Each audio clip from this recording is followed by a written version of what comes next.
에베소 4장 17절부터 24절까지 말씀 교독하겠습니다.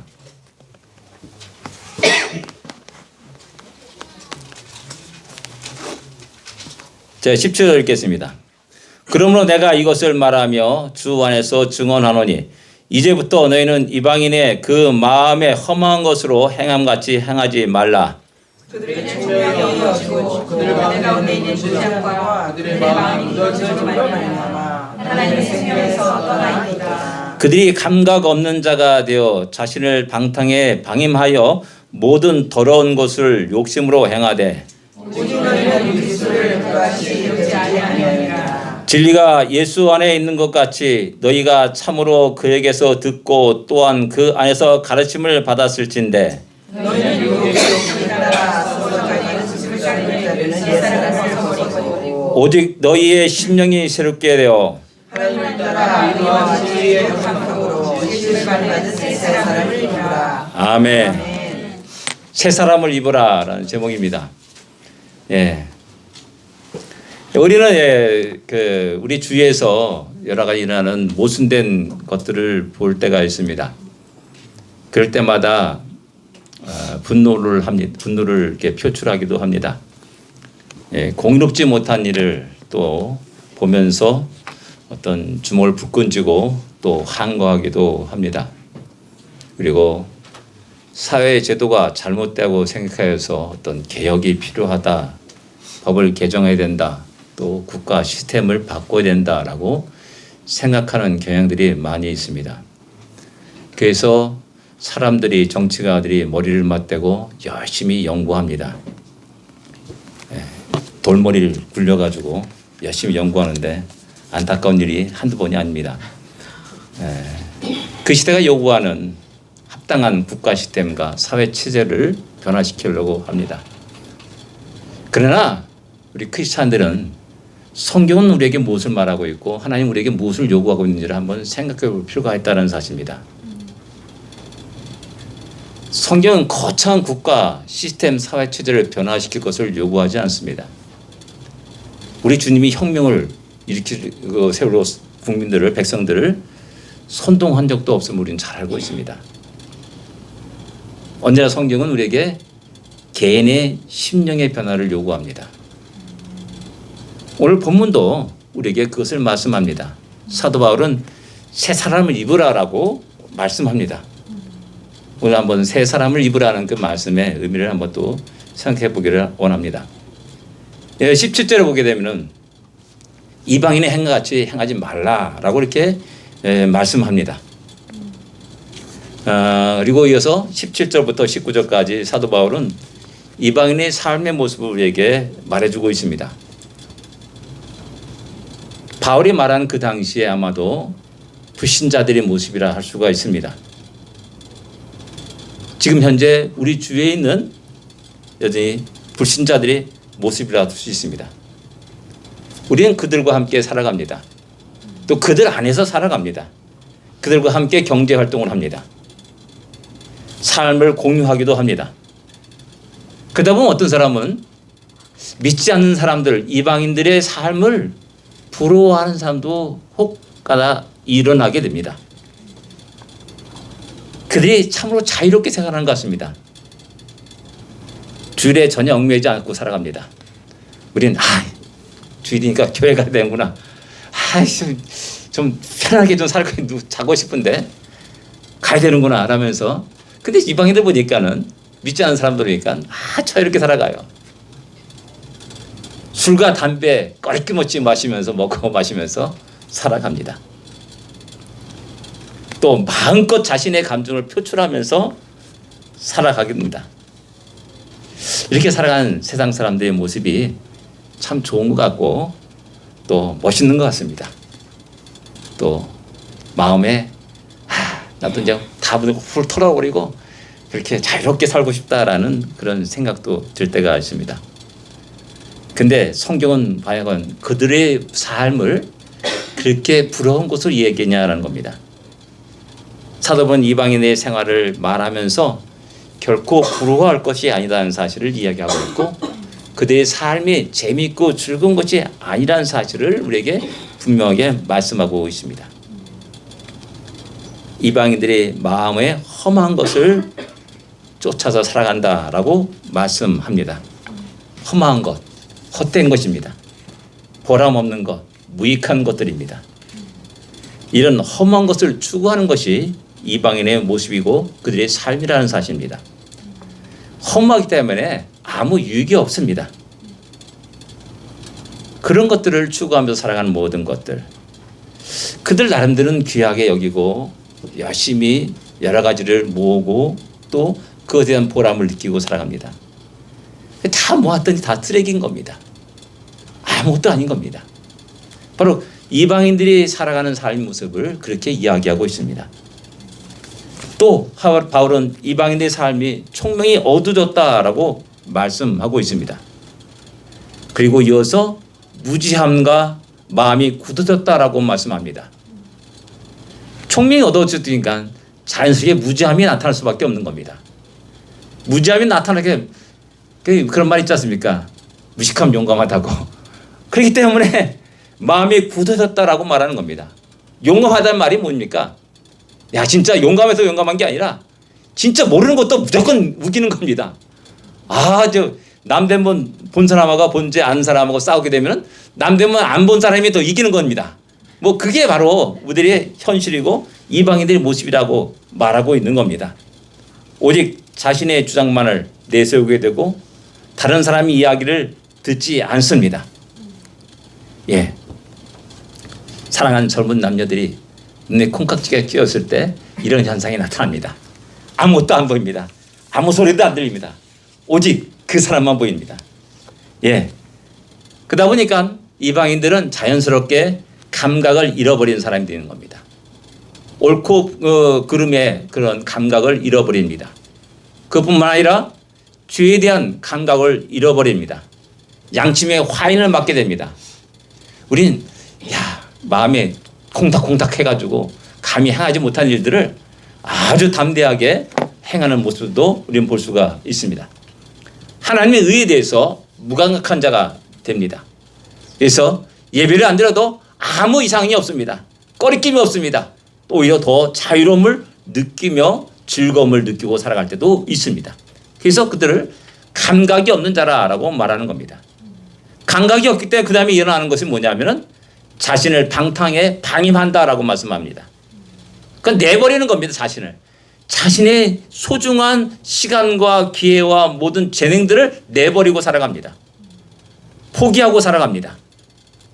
이것이 바로 모든 이방인들이 걸어가는 길이라는 겁니다. 그리고 마지막에 모든 더러운 것을 욕심으로 행하는 자라라고 이렇게 사도 바울은 이야기합니다. 이런 모든 것들이 어쩌면 그 당시에 로마 사회의 부도덕함과 부패한 그 상황을 염두에 두고 하는 말일 것입니다. 어떤 사람들은 이런 바울의 말에 그건 너무하다. 어찌 다 그럴 수가 있는가. 믿지 않는 사람들에게도 착하게 사는 사람도 있고 또 지혜로운 사람도 있고 또한 아주 뛰어난 지식을 가지고 살아간 사람도 있고 자신의 삶을 건전하게 보내는 사람도 있다라고 주장하기도 합니다. 근데 17절부터 19절의 가장 중요한 말씀은 그들 모두는 중요한 것은 뭐냐면 하나님의 생명에서 떠났다는 말입니다. 생명에서 떠났는데 아무리 활개치고 다닌다 봤자 무슨 소용이 있겠냐는 겁니다. 죽은 자가 무슨 소망이 있습니까? 단지 이 생으로 끝나는 이 생을 즐겁게 발광하면서 살아갈 뿐이라는 겁니다. 잠시 잠깐의 푸르름은 자랑할 수가 있습니다. 그거 갖다가 우리는 생명이 풍성하다라고 말할 수가 없는 겁니다. 하나님이 생명에서 떠난 자의 삶의 모습이 바로 그러한 것이라는 겁니다. 요즘 세대가 점점 이상하게 돌아가는 모습을 우리는 이렇게 이해해야 됩니다. 점점 하나님을 떠납니다. 그리고 생명에서 멀어지게 됩니다. 멋지게 살아가는 것 같은데 점점 그들은 쇠퇴하고 황폐되고 멸망당하는 그런 길을 걸어가게 됩니다. 이런 이방인들의 정체를 우리 성도들이 바로 알아야 된다라는 사실입니다. 그래서 이를 본받지 말라라고 말씀하고 있는 겁니다. 그래서 이 그들이 행한 것 같이 행하지 말라라고 말씀하는 겁니다. 이것이 바로 새 사람을 입는 것이라는 겁니다. 로마서 12장 2절에도 너는 이 세대를 본받지 말라라고 분명하게 사도 바울은 말씀합니다. 요한사도도 마찬가지로 이 세상에 있는 것들을 사랑하지 말라라고 말씀합니다. 이 세상에 있는 모든 것들이 안목이 정욕, 육신이 정욕, 이 세상의 자랑이다라고 말씀하고 있지 않습니까? 그래서 사도 바울은 22절에 너희가 썩어져간 구습을 따른 옛사람을 버리라라고 말씀합니다. 이런 모든 것들이 썩어져가는 구습입니다. 우리의 삶이 예전의 삶이 그러하였습니다. 모두가 썩어져간 구습을 따라서 열심히 열정적으로 살아갔습니다. 그러나 안타까운 것은 썩어져가는 것이기 때문에 쇠퇴합니다. 사라집니다. 그리고 못 쓰게 됩니다. 이런 모습은 하나님이 우리를 지으신 목적이 아닙니다. 하나님이 예수 그리스도를 통해서 우리를 구원하신 목적이 아니었습니다. 이런 삶은 결코 하나님의 영광을 드러내지 못합니다. 그래서 이런 썩어져가는 구습을 버리라, 옛사람을 버리라 라고 말씀하고 있는 겁니다. 오늘 말씀을 통해서 우리가 진정 추구하는 것이 무엇인가? 우리가 마음속에 가장 중요하게 생각하는 것이 무엇인가? 우리 인생의 최우선이 무엇인가를 생각해야 됩니다. 그래서 우리의 예전의 모습에 살아갈 것인가? 아니면 새롭게 되어서 새로운 삶에 우리 삶을, 시간을, 열정을 들여야 할 것인가를 한번 우리는 심각하게 생각해야 됩니다. 두 번째 우리가 생각하는 것은 뭐냐면 그리스도를 배운 대로 살아가는 것이라고 20절에 말씀합니다. 20절에 같이 다 여러분 읽어보겠습니다. 20절에 같이 읽겠습니다. 오직 너희는 그리스도를 그같이 배우지 아니하였느니라. 예, 사도 바울은 너희는 그리스도를 그같이 배우지 않았다. 그같이 배우지 않았다라는 말이 뭡니까? 이방인들 같은 그러한 삶으로 우리 그리스도를 보아서는 안 된다라는 겁니다. 우리 주님을 봐서는 안 되는 겁니다. 우리 주님은 권력을 추구하지 않았습니다. 부귀 영화를 추구하지 않았습니다. 수많은 사람들이 주님을 따랐습니다. 5천 명을 먹이기도 남을 정도로 5천 명이니까 아마 10,000명 이상 되는 사람들이 모였을 겁니다. 그 사람들이 자기를 임금으로 삼을 줄 알고 도망합니다. 피하였습니다. 권력을 추구하는 분이 아니었습니다.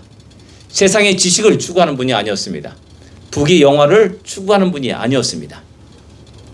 사탄이 처음에 주님이 공생에 시작할 때 사탄이 다가와서 시험을 합니다. 야, 세상 만국을 다 보여주면서 그 영광을 보여주면서 자기에게 엎드려 경배하면 이 모든 걸 주겠다라고 유혹합니다. 권력으로 유혹했습니다. 영광으로 유혹했습니다. 근데 주님은 그 유혹에 넘어가지 않았습니다. 사탄아 물러가라. 주 하나님께 경배하고 다만 그를 섬기라. 오직 우리가 섬길 대상은 우리 하나님밖에 없음을 갖다가 분명히 선포하고 그 길을 걸었습니다. 또 사탄은 유혹합니다. 야, 하나님의 아들이면은 이 돌로 떡거성이게 되게 하라. 그래 먹어. 그리고 많은 사람 나눠주면 좋지 않느냐. 세상 사람들은 그것을 원해. 우리 말하지 않습니까? 정치의 목적이 뭐냐? 백성들 잘 먹고 잘 살게 하는 것이 아니냐라고 말하지 않습니까? 예, 백성들에게 국민들에게 떡을 풍성하게 제공하면은 그 사람 인기가 있어 재선되고 삼선되고 하는 겁니다. 근데 우리 주님은 사탄에게 사람이 떡으로만 사는 것이 아니요 하나님 입에서 나오는 말씀으로 사는 것이다라고 분명하게 이야기합니다. 아멘. 예, 우리는 깜빡깜빡 이 사실을 잊고 살아갑니다. 그래서 사도 바울이 말합니다. 너희는 그리스도를 그렇게 배우지 않았다라고 말씀하는 겁니다. 우리 주님이 어떤 삶을 보이셨는가? 우리 주님이 어떤 말씀을 우리에게 끝없이 이야기하시는가? 수많은 주님을 따르는 제자들이, 사도들이, 교사들이 그 주님을 그들에게 가르칩니다. 말해 주었습니다. 우리 주님은 로마 제국의 항거에서 분연히 일어난 분이 결코 아니었음을 갖다가 이야기합니다. 한 영혼 속에 진정한 하늘나라가 임하기를 원하였고 그들에게 그 하나의 뜻과 계획을 구원을 선포하고 말씀하셨음을 우리는 잘 알고 있습니다. 그렇기 때문에 주의 사랑하는 백성들은, 주님의 사랑하는 백성들은 떡으로만 사는 인생이 아님을 잘 알고 있습니다. 부귀영화와 권력을 추구하는 인생이 아님을 잘 알고 있는 것입니다. 우리 주님은 이 땅에 육신의 몸을 입고 오셨습니다. 우리를 위해서 고난받으시고 죽으셨습니다. 그뿐만 아니라 부활하셨습니다. 그리고 승천하셨습니다. 그리고 다시 오시겠다라고 약속하셨습니다. 왜 주님이 이 땅에 오셔야만 했습니까? 왜 주님이 그 고난을 받으셔야만 했습니까? 왜 주님이 피와 물과 피를 쏟아야만 했습니까? 그것을 주의 사랑하는 사도들이, 제자들이, 교사들이 가르쳤고 말해 주었습니다. 다 모두가 우리를 위한 것이라는 사실을 성경은 말씀합니다. 이 땅에 허덕이며 살아가는 우리들에게, 피곤한 인생을 살아가는 우리들에게, 권력에 한없이 두려워 떠는 우리들에게, 또한 부귀영화를 부러워하면서 그것을 추구하려고 유혹의 발걸음 한 걸음 탁 내딛는 우리 모두에게 이야기하는 겁니다. 주님은 우리에게 어떤 삶을 보여주시던가, 주님 왜 이 땅에 오셔야만 했는가, 왜 죽으셔야만 했는가, 왜 부활하셔야만 했는가, 왜 승천하시고 다시 오신다고 말씀하시는가, 그런 모든 것들은 이 땅의 모두가 아니라는 사실을 우리에게 보여주는 겁니다. 우리에게 이 땅의 모든 것이 아니라 새로운 영원한 나라가 우리 앞에 기다리고 있다는 사실을 우리 주님 몸소 보여주셨습니다.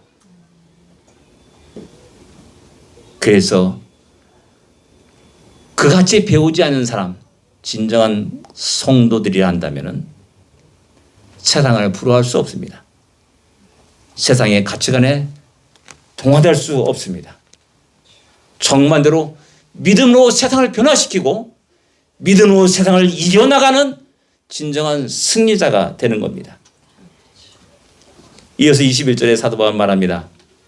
너희가 참으로 그에게 듣고 또한 그 안에서 가르침을 받았다라고 말씀합니다. 그에게서 들었다. 어이? 주님이 말씀하셨어? 그래 내가 그 말씀 들었어? 이 모습은 성도의 그리스도의 교사들이 성도들에게 가르치는 것을 그리는 것, 그걸 모양이라 할 수가 있습니다. 교사들은 열심히 나가서 주의 말씀을 외쳤고 선포했고 가르쳤습니다. 그리고 그들은 그것을 그리스도의 음성으로 들었다라는 겁니다. 이에 대표적인 말씀이 데살로니가 교회를 향한 말씀입니다. 너희가 우리에게 들은 바 하나님의 말씀을 받을 때 사람의 말로 듣지 않았다라고 말합니다. 하나님의 말씀으로 받았다라고 말합니다. 하나님의 말씀으로 받았다면 그 권위 앞에 무릎을 꿇어야 됩니다. 여름만 끄는 것이 아니라 선포하는 내 자신도 그 말씀 앞에 무릎을 꿇어야 됩니다. 오늘날 우리는 주님의 그 말씀, 그 성경의 권위 앞에 무릎을 꿇고 살아갑니까? 그 말씀을 소중히 여기면서 귀를 기울이면서 살아갑니까?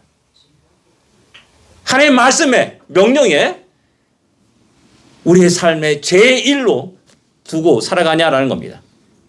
가장 무겁게 여기며 살아가냐라는 겁니다.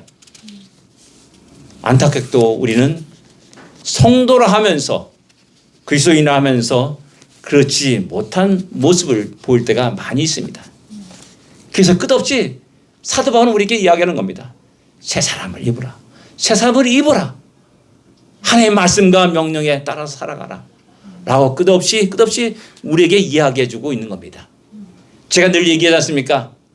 우리는 세상 살아가면서 늘 두려움에 떨 때가 많이 있습니다. 걱정과 근심 속에 빠질 때가 많이 있습니다. 초조함에 이를 때가 많이 있습니다. 그럴 때마다 성경을 펼쳐서 읽을 때마다 제가 늘 얘기했습니다. 하루 석장을 읽을 때 반드시 그 속에는 위로의 말씀, 두려워하지 말라, 강하고 담대하라, 이런 위로의 말씀들이 꼭 한 번 이상 나온다는 겁니다. 그래서 날마다 우리가 성경을 읽으면서 연약한 우리의 모습이 다시 담대해지고 다시 용기를 갖고 일어나고 다시 믿음의 길을 걸어가면서 살아가는 겁니다. 여러분 오시기 전에 잠깐 11시부터 잠깐 20분 동안 한 내용이 그겁니다. 성경에는 대비되는 두 사람들이 있습니다. 아브라함과 롯, 에서와 야곱, 그 다음에 가론 유다와 베드로도 있고요. 사울과 다윗도 있고요. 다 동시대에 살아간 사람입니다. 그 동시대에 살아가면서 내가 어떤 선택을 하냐에 따라서 그들의 장래가 결정되었다는 사실을 우리에게 보여줍니다. 그 개인의 장래뿐만 아니라 그 밑에 태어나 일어나는 수많은 한 민족의 장래까지도 결정되었다는 사실을 우리에게 말씀해 주고 있는 겁니다. 성경 말합니다. 두려워하지 말라. 담대하라. 수고하고 무거운 자는 다 내게로 오라. 끝없이 주의 사랑하는 백성들에게 성경은 우리에게 말씀하시고 말씀하는 겁니다. 그 말씀을 하나의 말씀으로 들어야 되는 겁니다. 그리고 다시 우리 안에 담대함을, 용기를 다시 회복하고 다시 믿음의 선택을 하며 믿음의 길을 걷게 되는 겁니다. 우리 주님은 당신의 삶의 모습을 통해서 우리에게 끝없이 말씀하셨습니다.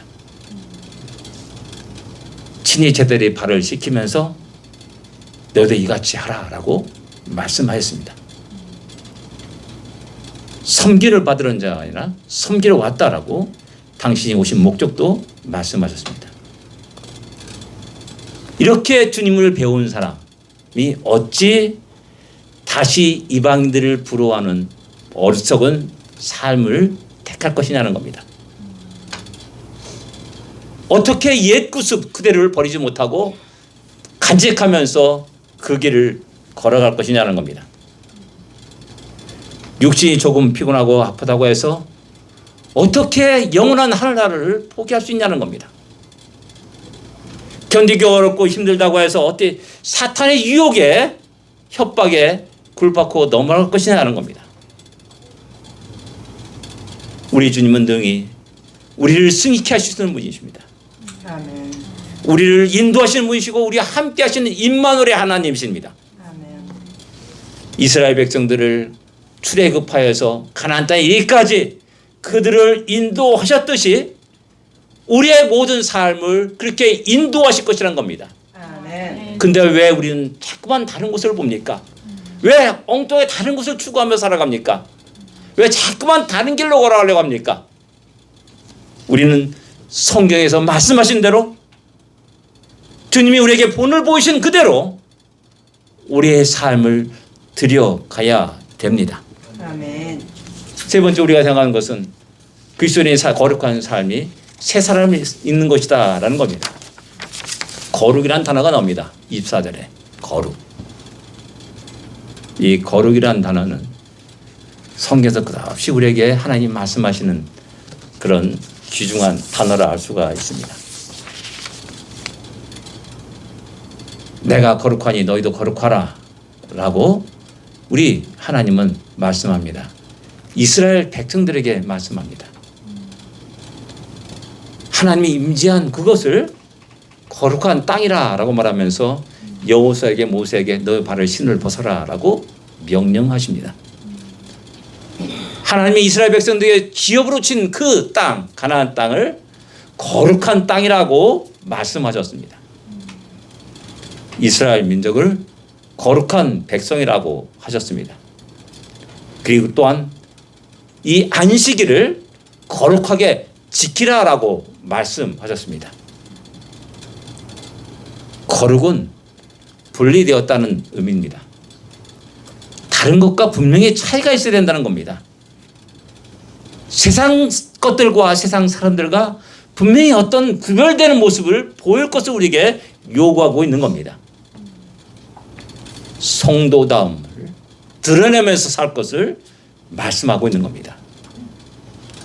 그것이 먹는 것에서부터 입는 것, 생활하는 것, 예배드리는 것, 주일을 지키는 것, 모든 우리 인간의 삶의 모든 영역 중에서 이방인들과는 다른 모습을 보여야 된다고 우리에게 촉구하고 이야기하고 있는 겁니다. 우리의 생각이 거룩해야 됩니다. 우리의 가치관이 거룩해져야 됩니다. 우리의 모든 전인격이 새로워야 된다는 사실입니다. 내가 새로워질 때 비로소 세상이 변하기 시작하는 겁니다. 예, 우리 말할 수가 있습니다. 난 정의를 부르짖는다. 그러면서 내 자신의 깊은 내면 속에는 나의 목적을 가지고 있지 않냐는 겁니다. 수많은 정치가들이 그렇게 생각하고 행동하면서 백성들에겐 달콤한 말을 내뱉기 시작합니다. 수많은 사람들이 그 말에 속아 넘어가기도 하고요.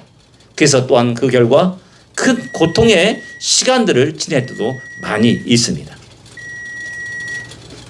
우리 거룩한 삶을 추구하는 성도들에 의해서 우리의 가정이 새로워지고 우리 학교가 새로워지고 우리의 삶의 터전이 새로워지고 우리의 커뮤니티가 새로워지고 이 미국 땅이 새로워지게 되는 겁니다.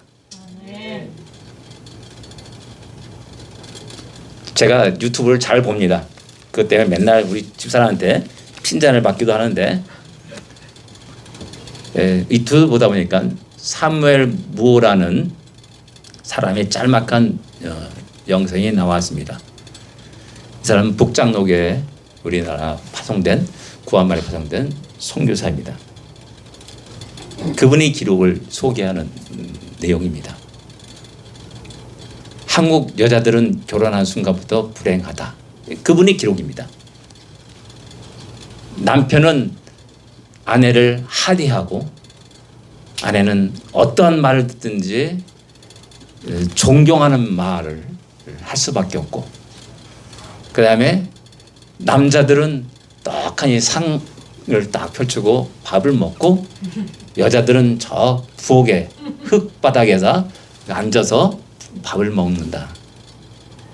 그 장면을 보면서 사무엘 무어 목사가 선교사가 우리가 성경에 배운 대로 합시다 하면서 성도들에게 이제는 남자들도 여자들을 존대하는 말을 쓰시고 그리고 같은 상 위에서 같이 먹어야 된다라고 말했다는 겁니다.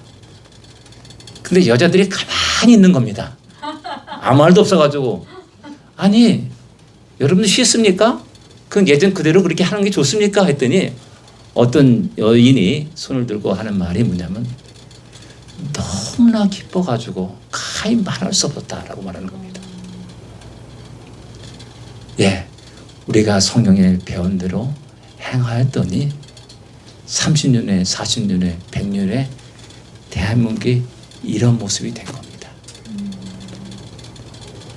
오늘 사회의 부조리를 보면서 흥하기 전에 분노하기 전에 진정으로 나는 그리스도인으로서 그리스도인답게 살아가는가, 새 옷을 입었는가, 새로운 가치관 속에 살아가고 있는가 한번 심각하게 생각하는 우리가 돼야 되고 우리에게 준 한 주간의 삶이 새 옷을 입고 그렇게 하나님의 말씀대로 배운 대로 우리의 삶을 하나님께 온전히 들어가는 그러한 거룩한 하루가 되기를 기도합니다. 기도하겠습니다. 우리는 그리스도인이라 말합니다. 성도라고 우리 말하기도 합니다. 하나님이 자녀요 백성이라고 말합니다. 그런데 문제는 뭡니까? 세상 사람과 전혀 다를 바 없는 똑같은 생각과 가치관과 삶의 방식으로 살아간다는 겁니다. 그러면서 우리는 세상이 변화되기를 원합니다. 세상이 잘 되기를 원합니다. 아닙니다. 성경은 우리에게 말씀합니다. 먼저 우리가 새 옷을 입으라고 말씀합니다. 새로운 가치관 속에 옛 구습을 버리고 다시 새로워질 것을 우리에게 촉구하고 있음을 알 수가 있습니다. 이 시간 우리가 기도합니다. 하나님 말로만 그리스도인이 아니라 말로만 성도가 아니라 진정으로 하나님 말씀에 순종하고 복종하며 주님의 명령에 따라 다가가는, 또한 주님의 크고 놀라운 은혜 속에서 기쁨과 감사와 찬양과 영광을 돌리는, 그래서 이 어두운 세상 속에 빛을 발하는 참된 성도가 되게 하여 주옵소서라는 기도를 하기를 원합니다. 나의 이런 변화를 통해서 우리의 가정이, 우리의 교회가, 또한 우리의 커뮤니티가 변화되는 놀라운 역사가 일어나게 하여 주옵소서라는 기도를 하기를 원합니다. 기도하겠습니다.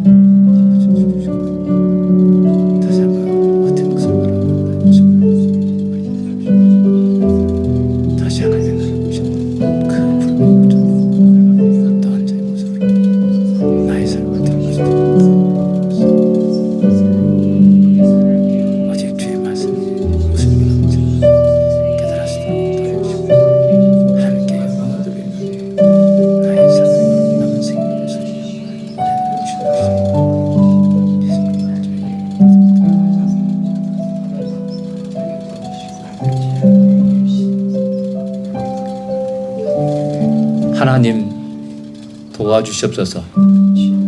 하나님 인도하여 주옵소서. 우리의 마음은 참된 성도로, 하나님의 백성으로 하나님 나라와 영광을 위해서 살기를 원하지만 우리가 아직 이 땅에 발을 붙이고 살아가기에 이 땅에 여러 가지로 인해서 유혹받고 또 우리가 넘어지고 또 우리가 힘을 잃어버리고 또한 자꾸만 두려움과 걱정과 근심 속에 살아갈 때가 많이 있습니다.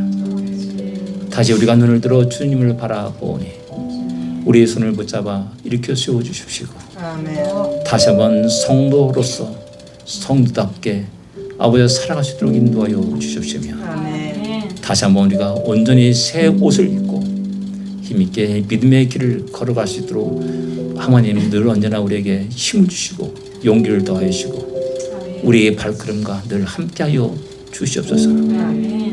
우리를 통해서 우리 가정들이 교회가 새로워지게 하여 주시고 우리를 통해서 우리의 삶의 현장이 온전히 하나님이 기뻐하는 그런 현장으로 변화되는 놀라운 역사가 일어나게 하여 주시옵소서.